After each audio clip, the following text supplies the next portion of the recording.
Hi every guys, how are you? MD Atikul Rahman Atik. I am MD Muslim Sabit. এখন সাবিতকে কিছু বাক্য বলবো যেটা I am getting. Okay, I am getting মানে I am getting মানে আমি হয়ে যাচ্ছি। আমি হয়ে যাচ্ছি। আই এম গেটিং মানে আমি হয়ে যাচ্ছি। আমি মোটা হয়ে যাচ্ছি। I am getting fat. আমি চিকনা হয়ে যাচ্ছি। I am getting thin. আমি লম্বা হয়ে যাচ্ছি। I am getting tall. আমি কালো হয়ে যাচ্ছি। I am getting black. আমি সুন্দর হয়ে যাচ্ছি। I am getting beautiful. আমি গরিব হয়ে যাচ্ছি। I am getting poor.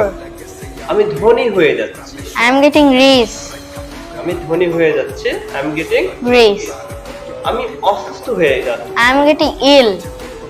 আমি সুস্থ হয়ে যাচ্ছি। I am getting well. Well, okay, thank you Sabit. So I am getting আমি হয়ে যাচ্ছি, ওকে। Yes.